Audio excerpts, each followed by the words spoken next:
قرآن کے اندر وہ ایک آیت ہے کہ جب تم پھنستے ہو تو تم میری طرف لوٹتے ہو، جب تم نکل جاتے ہو تو تم یہ کہتے ہو کہ یہ میرا ہی علم تھا، یہ میری دانشوری تھی کہ میں نکل گیا ہوں. یہ اللہ تعالیٰ نے قرآن میں یہ بھی بتا دی ہے.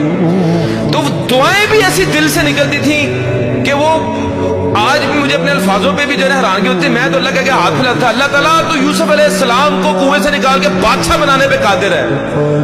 یا اللہ تو یونس علیہ السلام کو مچھلی کے پیٹ سے باہر نکالنے پہ قادر ہے. یا اللہ تو محمد صلی اللہ علیہ وسلم کو غار سے نکالنے پہ قادر ہے. یا اللہ تو موسیٰ علیہ السلام کو فرعون کے اوپر غالب کرنے پہ قادر ہے. یا اللہ تو ابراہیم علیہ السلام کو آگ سے نکالنے پر قادر ہے. یا اللہ میرا مسئلہ تیرے آگے کیا ہے؟